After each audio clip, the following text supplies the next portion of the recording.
Like a bat out of hell. For some people, this phrase triggers images of Dracula. Others think of Meatloaf's legendary album. And more recently, this phrase triggers scientists to consider how Bat Vocalizations are similar to the hellish sounds created by death metal vocalists. I'm a death metal vocalist, let's go. That's right, bats create sounds akin to metal screamers.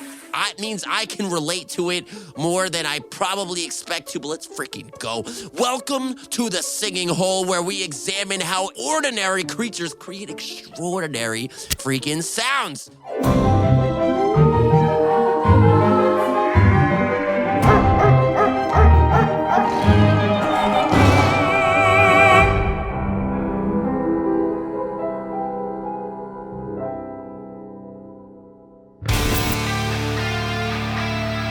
Wow, this is incredible. First, we're going to focus on the history and pop culture surrounding bats, and then we're going to deep dive into the science of the hellish larynxes.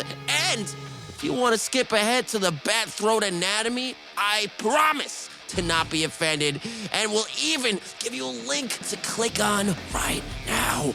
You're welcome. I know you people out there don't got a lot of patience, so I don't blame you. But if you want to, check this out, this is your chance. Let's go. First, let's talk about the history. Like a bat out of hell, first of all, is a phrase used to describe something moving extremely fast. Yes, I'm talking like light speed style, and it came into widespread use in Britain's Royal Flying Corps during the First World War. Incredible. I'm rhyming. I don't even know how I'm doing it. When a plane was said to fly like a bat out of hell, that was when this was first created. That's incredible. The comparison with bats is easy to understand. They appear to fly swiftly and give off an air of erratic panic. They easily become commonplace in the 1900s, and the origins of this expression can actually be traced all the way back to the Greek playwright Aristophanes. I know, when's the last time you heard that? We're bringing this back to high school. Anyway, the birds from 414 BC clearly states, near by the land of Ceopodes there is a marsh, from the borders whereof the unwashed Socrates evokes the souls of men. Pisander came one day to see his soul, which he had left there when he was alive. He offered a little victim, a camel. First of all, I just want to say that is a very big victim. Also, I love camels. Slit his throat. Oh my God, this is horrible. And following the example of Odysseus, stepped one pace backwards.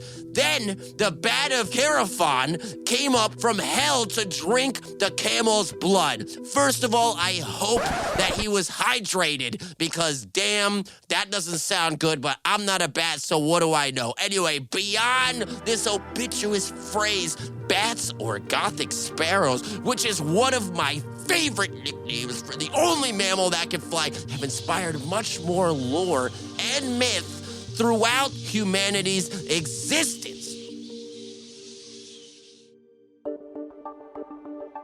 Traditional Navajo folklore places the origin of bats in the earliest world, when all was dark. That's insane. How could it be dark all the time? I don't know, but if it was, the bats can see, because 12 insects and the bat revolved in darkness. Incredible! The bat serves as mentor of the knights and is identified with Talking God, one of the foremost deities in Mayan mythology even. Kamatzas, honestly, if you could pronounce that, shout out to you, but I got that first try, is a bat spirit at the service of the lords of the underworld. For y'all game nerds out there, Kamatzas now is a playable god in the free downloadable game Smite, where his title is the Deadly God of Bats. This character can also be found in Madeline L'Engle's book, A Wrinkle in Time. Shout out to Pain Remains. Let's freaking go. Among the Ibibio people of southern Nigeria, bats are actually associated with witchcraft. And if one should fly into a house for whatever reason, I don't know, that'd be crazy, and touch a person, it is a sure sign that they will be bewitched and soon perish because his or her heart is eaten at night while they are asleep.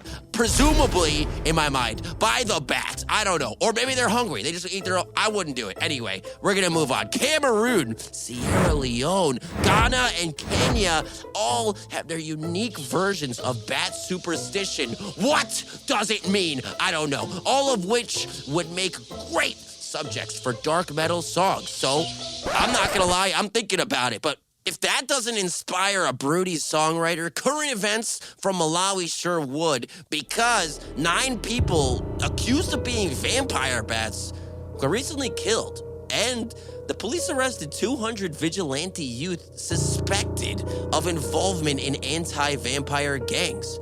If that isn't some Twilight shit, I literally don't know what is.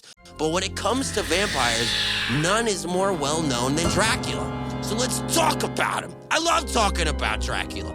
Well, actually, let's talk about Vlad, the infamous impaler and the man universally accepted as the origin story that birthed the vampire myth that is Count Dracula. So the Romanian national hero from the 1400s is known for his unique talent for torture, impalement in particular. The horrible reality is that, well, if done properly, victims could survive torture for several days, even up to a week.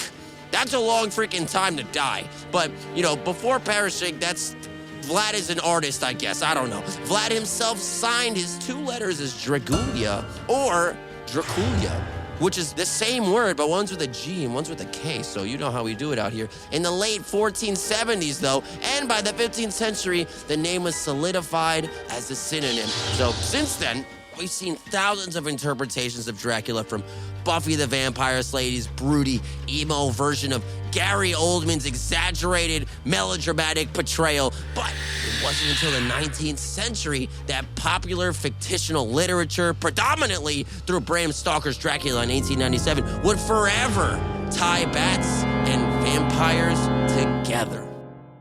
Creatures that fly in the night and suck your blood, that's horrifying. I hate that. Now, imagine them also screaming deathcore while hunting you down. That's me on the next one. That's what I'm freaking talking about. That's the kind of stuff that gives a person chirotophobia. What? I can't even pronounce this. Chirotophobia is the fear of bats. Interestingly, this may actually be a Western cultural thing, perhaps because of the history from Vlad. Thanks, Vlad, I appreciate you. Other cultures actually view bats with much more positivity. So, we ain't them, but we try. But then Castlevania came out, so you know how you can see where we're at with that.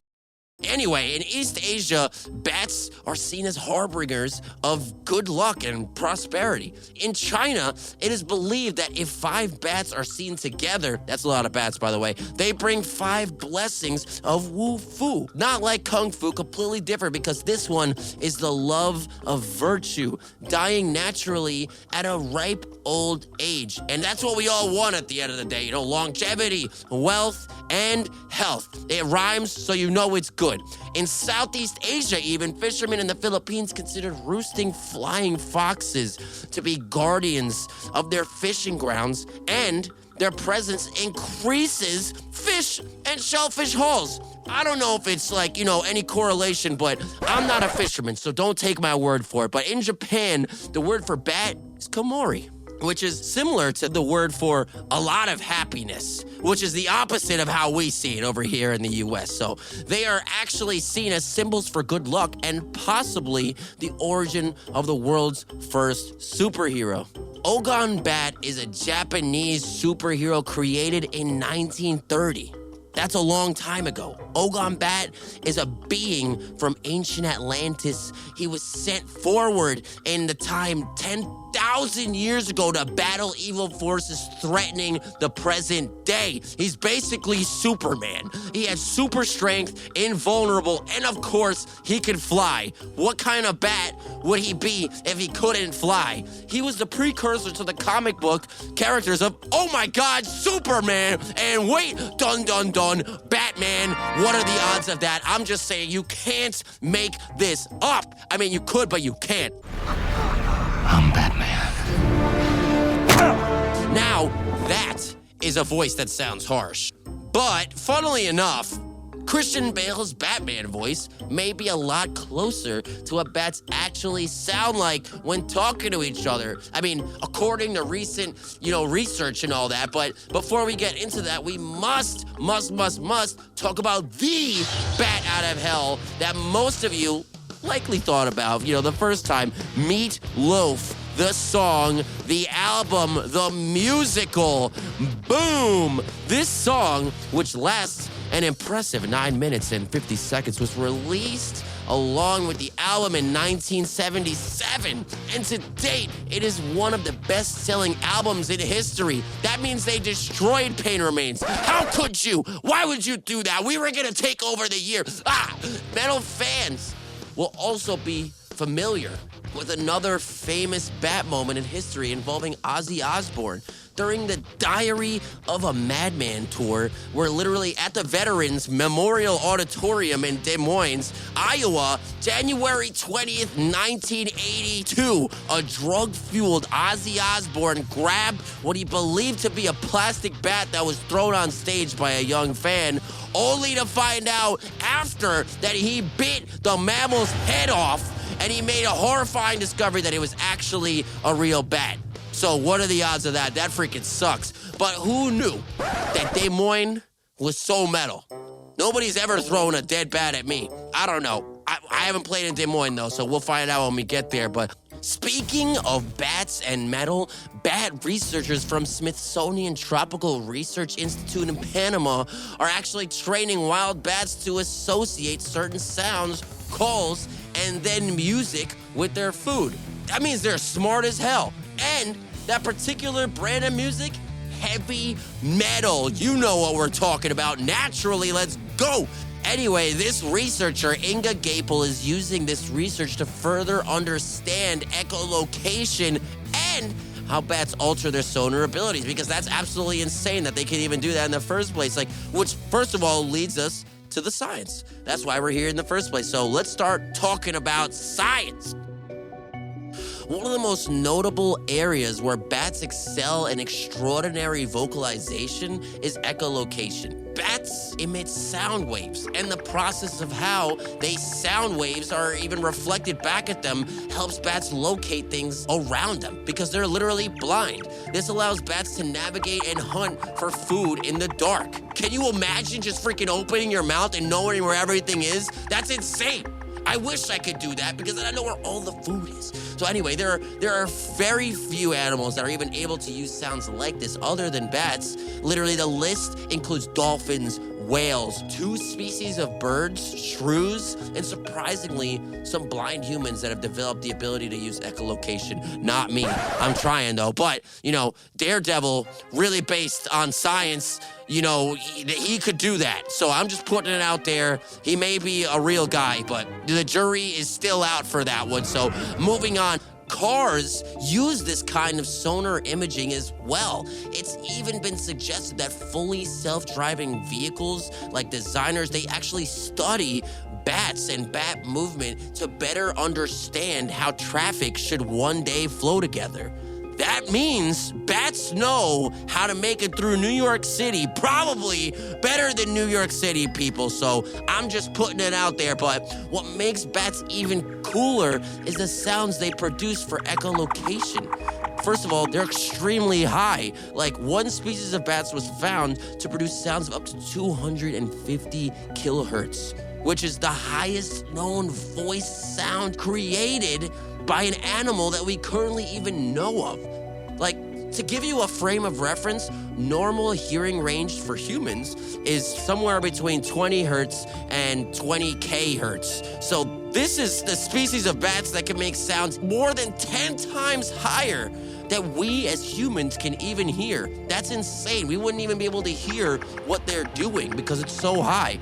Like, the sounds they produce are not only that, they're also incredibly fast. Often they'll emit sounds like 5 to 20 times per second that can increase, especially as they hone in on their prey. Like, a publication by Calco and Schnitzler in 1998 reported rapid pulses up to 200 times per second. Can you even imagine?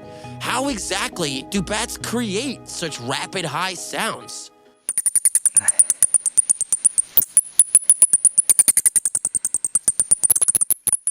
The answer may actually lie within a specialized laryngeal structure that lies on top of the vocal fold, called a vocal membrane or a vocal lip. This vocal membrane is thin and extends upwards from the vocal fold, and until recently, it was only hypothesized to be the source of these very high-pitched sounds. Like, nobody knows what's going on. But a study released by Hackinson, Mickelson, Jacobson, and Elements revealed the first ultra-high-speed video observation of the vocal membrane in action. More study on that in a moment. We can only cover so much so fast, but not only can bats produce sounds that are extremely high, they could also produce sounds that are relatively quite low, which means that that's a huge range. Like, I'm talking diverse bat ranges can span from 1 kilohertz to 120 kilohertz. That is 7 octaves. What singer in the world wouldn't sell their soul to be able to sing a 7-octave range? That's insane. And that's not even including the species of bats that can make sounds of up to 250 kilohertz. They should be singers. I quit. They could take my job. Because the low stuff, though, is actually produced with a different laryngeal structure than the sounds that they use for echolocations. Bats, like humans, have ventricular folds or false folds, and these were highly focused on in that recent study that I mentioned before. Not only that, like, the ventricular folds are the same laryngeal structures that a harsh vocalist, like me, often use to create distortion. Well, it's actually just one of the possible structures used. You know, I recently had a camera stuck down my throat, and not only do I use my ventricular folds, but I also use all kinds of other structures above, including my epiglottimus and other weird ball sack looking. You don't need to know about that. Just watch the videos and you'll find out all about it. But until recently, we didn't think the animals even used ventricular folds, like, if at all, like much or if at all. But bats do. Specifically, they use them to create the lowest frequencies in their range, 1 to 5 kilohertz. These frequencies aren't used for echolocation. They're actually used for social skills, so they could talk to each other. They'd be like, yo, what's going on? What are you doing over there? I don't freaking know. What are you doing? I don't know. I'm freaking yelling and being a bat. So when bats talk to each other, they're actually growling like ogres, like me. That's how I do it. That's how me and other vocalists actually speak to one another when we're not doing vocals on stage. I don't know, but regardless, they might actually be communing with cattle. This usage of ventricular folds is also shared by another genre, Tuvan throat singing, my favorite type of throat singing. Ha! And was developed as a part of their herd calling culture. In one technique, both the true vocal folds and false vocal folds are activated at the same time, which can create a very low pitch called a subharmonic.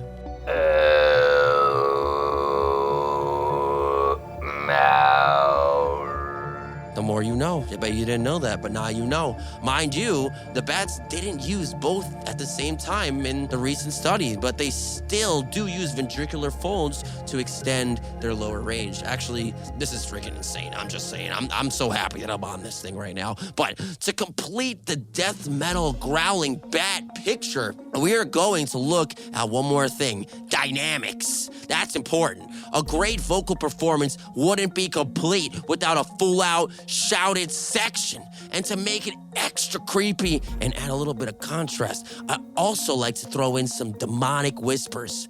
Bats shout and whisper too. I know. Can you imagine? I'm telling you, we can make a band with just a bat as a vocalist. I'm in. I'll play the triangle. I can do that. That's freaking awesome. But bats can be broadly divided into two groups. Shouting bats and whispering bats. Yeah, there are documented cases of bats that do both as well, which makes sense because I both shout and I whisper. But overall, northern long-eared bats whisper at a level around 60 decibels. And some large brown bats have even been recorded as shouting, having produced sounds louder than 125 decibels. That's incredible. Wow. If I could do that, I would be breaking glasses all over the place. This makes Bat Vocalizations one of the loudest air vocalizations like ever documented on Earth, literally from any animals. Like, thankfully, most of the time, it's much too high for us to hear. So, shout out to bats. Thank you so much for saving us, taking care of our ears. We appreciate you guys. But in conclusion, if we could ever hear that high, it would be torture. Like screaming teenage girls, but several octaves higher, and they scream faster when they get closer. So the further you run, and if they can outrun you, just know that torture is inevitable. Like, you can't escape because it's getting worse the closer they get. And if that isn't straight out of hell, I don't know literally what is.